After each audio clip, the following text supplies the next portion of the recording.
섭리에 의하여 다스림을 받지 않는다면, 만약에 하나님의 백성을 죽이기 위해 마련된 가장 강력하고도 적절한 수단과 계책이 실패로 돌아가고 연약하고 무기력하기만 한 방어수단이 오히려 성공을 거두는 것을 우리는 어떻게 설명하고 이해할 수 있나요?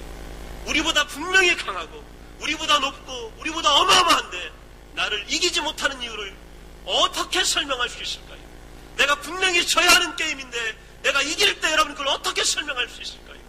저 아이는 그렇게 훌륭한 아이가 못 될 것 같은데 하나님이 키워주시는 장면을 눈으로 보면서 우리는 어떻게 해석할 수 있을까요? 이것이 바로 하나님의 위대한 손길입니다. 애굽의 바로는 이 모세와 맞닥뜨리게 되죠.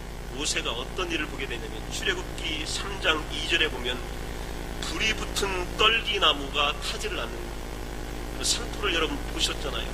산불이 일어나면 가장 잘 타는 게 가시덤불이에요.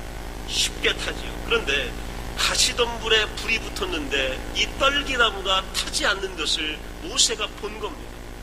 오늘 우리들의 삶 속에서 신앙 가운데서 불타는 떨기나무, 그러나 정말 타지 않는 떨기나무를 우리는 만나게 되는 거죠.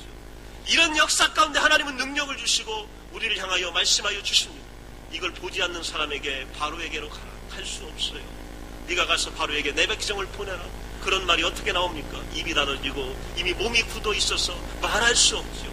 그러나 모세는 오늘 불타는 떨기나무, 그런데 그 불이 태우지 못하는 떨기나무를 보게 된 것입니다. 약한 데서 강한 능력이 나오는 것, 이것이 바로 십자가의 능력입니다. 우리 눈으로 볼 때는 반드시 져야 하는데 이기는 것이 능력입니다. 교회는 특별히 초대교회 때부터 약하고 초라한 수단을 통해서 승리를 얻습니다. 교회가 출발할 때는 형편없었어요.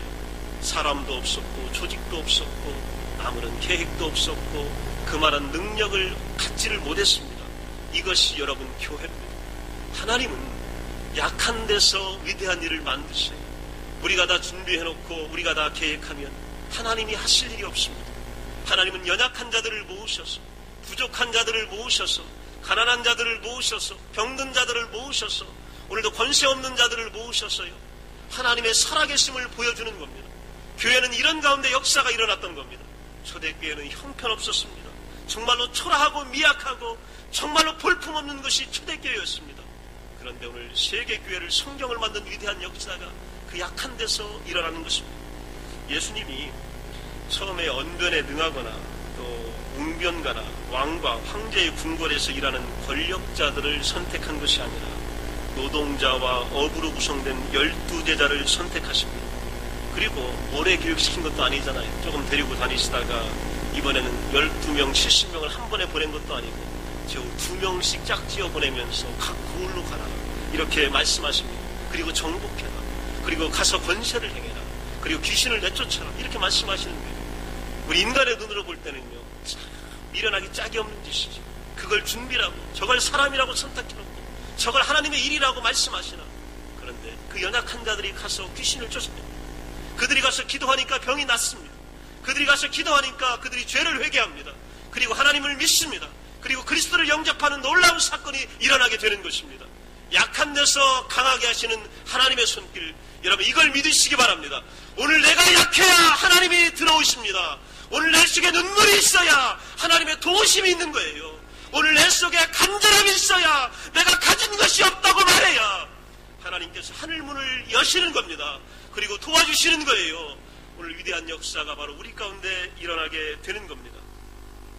프랑스에서 개신교 혁명이 일어났을 때에 이 베이지에로라고 하는 지역이요, 이 카톨릭 교도들에 의해서 일시에 그 공격을 당합니다. 이 1500년대가 되게 되면 그전에는 한 사람씩 화형을 시키다가 이 종교개혁 이후에는 집단 학살로 변합니다. 즉 한 마을에 찾아가가지고 그 마을에 사는 모든 사람들을 한꺼번에 불태워 죽이거나 모두를 독살하거나 모두를 칼로 죽이는 일들이 일어나게 되는 거죠. 그때부터 어마어마한 이런 학살들이 일어나게 됩니다. 한밤중에 이 개신교 마을을 진군하는 군대가 있습니다. 그런데 어떤 일이 일어났냐면 이 개신교들은 다 잠에 빠져 있는 거예요. 도망갈 생각도 못하고 자기들을 죽이러 오는지도 모르는데 한밤중에 이 술 취한 고수가 누구냐면 여러 가지 의미가 있는데, 북이나 장구를 치는 사람이 있잖아요. 앞에서 흥을 돋우는 사람이에요. 술 먹고 고순이 얼마나 흥이 돋았겠어요. 그런 이 사람이요, 미친 듯이 마을 입구에서 막 북을 쳐대는 거예요. 그 징을 쳐대는 겁니다.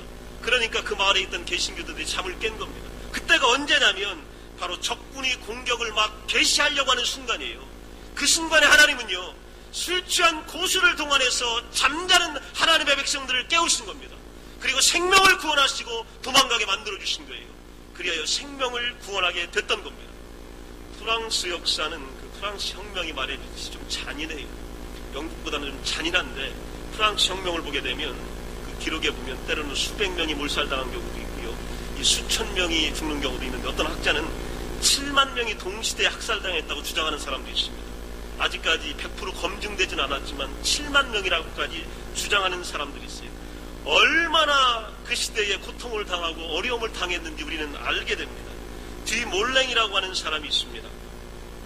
이 사람이 예수님을 믿고 또 종교개혁에 가담하고 그랬다가 쫓기게 됩니다. 도망가게 됩니다. 자기를 잡으려고 하는 군사들이 쫓아옵니다. 어쩔 수 없이 마지막에 몰려서 어디로 도망가냐면 화덕 입구에까지 와서 도망갈 데가 없어요. 그래서 화덕으로 들어가 버립니다. 화덕이라고 하는 데는요, 도자기를 만드는 데 아니에요. 음식을 굽는 데 아닙니다. 더 이상 도망갈 데가 없는 곳이에요. 군사들이 보고 쫓아오는 거예요. 화덕 속으로 들어가 버렸어요. 군사들이 와서 찾으려고 하는데 찾지를 못하고, 왜 그랬냐면 거미가 나타나서요, 순식간에 화덕 입구에 거미줄을 팍 치는 거예요. 그러니 병사들이 생각할 때 거미줄이 쳐져 있는 곳에 사람이 들어갈 리가 만무하지요. 그리고 사람이 들어갔으면 거미줄이 끊기고 찢기게 돼 있잖아요. 근데 거미줄이요, 그냥 수십 년을 친 것처럼 막 쳐대니까 병사들이 어떻게 생각하냐면 이곳은 절대로 사람이 들어갈 수 없는 곳이다 판단하는 겁니다. 그리고 거기 안 들어가요. 그리고 그 앞을 지키기 시작합니다. 이게 바로 하나님의 역사예요. 그런데요, 나올 수가 없잖아요. 그럼 굶어 죽게 생겼잖아요. 이상한 일이 발생합니다. 암탉이 오더니 달걀을 낳는데 이상하게 화덕 앞에다 똑똑 낳아주는 거예요. 매일매일 암탉이 낳아주는 달걀을 먹으면서 뒤몰랭이 살아남습니다. 이게 바로 하나님의 역사입니다. 하나님의 역사는 신비롭고 거창할 때도 있지만요, 우리 삶의 순간순간적으로 내가 가장 절실할 때에, 내가 가장 힘들 때에, 내가 가장 어려울 때에, 내 생명이 가장 위태로울 때에 하나님은 작은 방법을 통하여 우리를 살려주십니다. 때로는 거미를 동원하시거나 암탉을 동원하시고 다른 동물들을 도와셔도 우리를 살려주십니다. 이것이 바로 하나님의 위대한 역사입니다. 전속력으로 달려가던 사람이 갑자기 방향을 바꾸고 위험해요. 넘어지게 돼 있죠. 자동차가 전속력으로 달려가다가 방향을 바꾸려면 어떻게 해야 되냐면 속도를 줄여야 됩니다. 그래야 안 넘어지고 바꿀 수가 있어요. 갑자기 바꾸면 이건 문제가 터집니다. 요즘에 그 축구가 한참 진행이 됩니다. 유럽의 챔피언스 리그 결승전이 있는데 결승에 올라간 두 팀이 있습니다. 하나가 스페인의 바르셀로나입니다. 하나는 우리 박지성 선수가 뛰고 있는 맨체스터 유나이티드. 그 둘이 올라갔는데, 여러분은 물론 맨체스터 유나이티드를 응원하시겠지만 바르셀로나의 천재 축구 선수가 하나 있습니다. 누구냐면 아르헨티나 출신의 메시라고 하는 선수예요. 이 메시가 왜 천재냐면요, 유럽의 감독들이 그를 표현할 때요, 다른 선수들은 달려가다가 방향을 바꾸려면 속도를 줄여야 됩니다. 공을 가지고. 근데 이 메시는요, 공을 가지고 달려가다가 방향을 바꿀 때 속도를 줄이지 않고 그냥 바꾼다는 거예요. 그래서 수비수 4명, 5명이 따라붙어도요, 이 메시 하나를 잡지 못하는 거예요. 우리나라가 그래서 월드컵 때 4골인가 5골 먹었잖아요. 이렇게 어마어마한 선수가 거기 있는 겁니다. 여러분, 가다가 속도를 줄여야 이게 턴이 가능한 거지요. 그런데 하나님의 위대한 방법 가운데는요, 선한 사람은 악의 덫을 향해 달려가면서도 우리는 그 사실을 알지 못하고 막 전속력으로 달려갑니다. 때로는요, 미련한 자들은 망할 길을 알지 못하고 전속력으로 달려갑니다. 낭떠러지가 있는 줄도 모르고 그냥 막 달려갑니다. 조금만 가면 떨어집니다. 하지만 신비하게도 하나님의 특별한 섭리는 우리가 가던 길을 멈추게 하고 방향을 돌려 위험을 모면하게 하시는 겁니다. 그 속도가 있던 없던 간에 하나님은 멈추게 하십니다. 그리고 더 정말로 비상 상황이 발생하면 하나님은 그 속도 그대로 방향을 바꾸십니다. 이것이 바로 하나님의 손길이에요. 오늘 그렇기 때문에 하나님은 이 가운데 이 양들을 보내실 수가 있는 겁니다. 하나님의 위대한 손길이 우리 가운데 있기 때문입니다. 바울이 복음을 전하다가 가이사랴라고 하는 지역에서 붙잡히게 됩니다. 대제사장하고 사두개인들, 바리새인들 당시에 신분이 높은 유대인들은 바울을 죽이지 못해서 안달입니다. 예수까지 죽였는데 바울이야 뭐 잡아 죽여야죠. 어떻게든지 죽여서 복음이 전하는 걸 막아야죠. 그래서 바울을 죽이기 위해서 총독 베스도에게 어떤 청을 하냐면 바울을 예루살렘으로 보내달라고 청을 합니다. 복잡한 종교재판 총독 당신이 여기서 하지 마시고 우리가 다 해결해 줄 테니까 편안한 마음을 가지고 바울을 예루살렘으로 보내기만 하십시오. 거기서 다 해결될 겁니다. 이렇게 건의를 하게 됩니다. 그런데 이들이 건의를 하는 이유는 바로 뭐냐면 길에서 매복하고 있다가 바울을 죽이려고 생각한 겁니다. 사도행전 25장 3절 이하에 보면 그런데 총독 베스도는 그들의 음모를 알지 못한 상태에서 자기가 불편하면서도 그 요청을 거절해버립니다. 그리고 자신과 함께 가이사랴에 가서 그곳에서 바울을 신문하자고 하는 거예요. 누가 봐도 베스도가 좋아할 일입니다. 복잡한 일 하지 말라고 요청해 주는데 그것도 모르고 베스도가요, 내가 하겠다, 나와 같이 가이사랴에 갈 것이다 라고 바울을 지켜주게 됩니다. 그것 때문에 바울이요 매복당한 유대인들에게서 생명을 구원받게 됩니다. 놀라운 사실이죠. 어거스틴도 마찬가지입니다. 어느 날 다른 마을을 가기 위해 길을 가는데요, 길잡이가 이 길을 잃어버립니다. 늘 다니던 길인데 그래서 엉뚱한 길을 들어요. 우회도로를 타게 되는 거죠. 잘못된 길을 가게 되는 겁니다. 그런데 그것 때문에 생명을 구합니다. 늘 어거스틴이 다녔던 길에 이 반대 종파, 이단 종파인 도나투스 종파들이 매복하고 있다가 어거스틴을 죽이려고 기다리고 있는데 매일 어거스틴이 그 길로 와야 되는데 이번에는 안 오는 거예요. 왜냐하면 하나님께서요 길을 잘못 들게 하신 거예요. 다른 길로 막게 하신 거예요. 하나님은 이것까지도 우리를 도와주십니다. 여러분, 때로는 지체되거나 때로는 서행하거나 때로는 우회되어야 할 만한 사건들이 발생할 때에 하나님께서 여러분을 돕고 계심을 기억하십시오.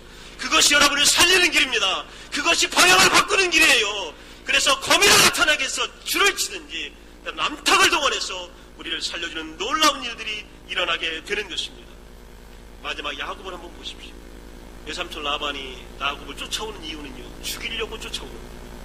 저 도망친 야곱 내 재산 가지고 갔으니까 내가 반드시 찾아 죽이겠다고 쫓아오는 거예요.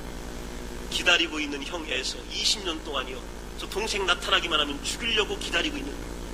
라반이 쫓아오죠. 에서가 앞에서 기다리고 있죠. 야곱 어디로 가야 하나요? 그런데 여러분, 안 만난 게 아니에요. 라반도 만나고 에서도 만났습니다.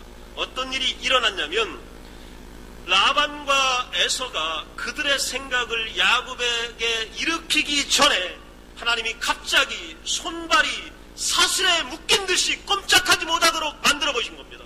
그리고 그들의 뜻을 이루지 못하도록 만들어 버리셔요. 그러므로 인하여서 야곱은요 멋지게 여러분 건너가잖아요. 그리고 다시 한번 자기의 땅으로 돌아가잖아요. 이것이 바로 하나님의 방법입니다. 오늘 내 눈앞에서 에서와 같은 적들이요 라반과 같은 적들이 칼을 들고 쫓아오던 기다리더니요 하나님이 개입하시면 그들의 손과 발을 쇠사슬로 묶으실 줄로 믿습니다. 이 놀라운 능력이 우리가 날마다 일어나는 거예요. 그래서 살아가는 겁니다. 우리는 하루도 한시도 주님의 보살핌이 없이는 살아갈 수 없는 존재입니다. 그러나 오늘도 주님께서 우리를 지켜주고 계십니다. 여러분, 용기를 내십시오. 어떤 길에 가든지 하나님이 먹을 것을 공급해 줄 줄로 믿습니다. 여러분을 놔두실 거예요. 여러분의 자녀를 축복하실 겁니다. 여러분의 의도를 축복하시고 여러분의 계획을 축복하실 겁니다. 악인들의 공격을 바꾸실 겁니다.